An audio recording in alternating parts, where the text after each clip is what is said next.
How to cancel flight tickets in Skyscanner. Hi guys, welcome back. Today I'll be showing you the ways on how you can cancel flight tickets in Skyscanner.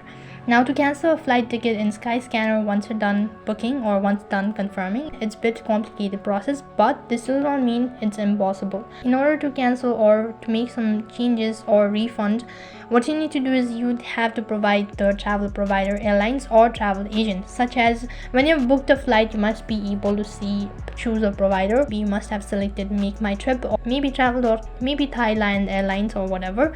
So you need to select the provider accordingly. You must also have received the provider's detail on your confirmation, so you can go through the confirmation page and you can select the provider accordingly.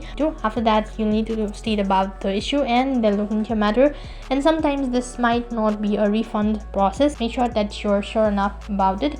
So that's basically how you can cancel or make changes on Skyscanner. That is all for this video. I hope the video was helpful. Make sure to like, share and subscribe to our channel. Thank you for watching. See you in our next video.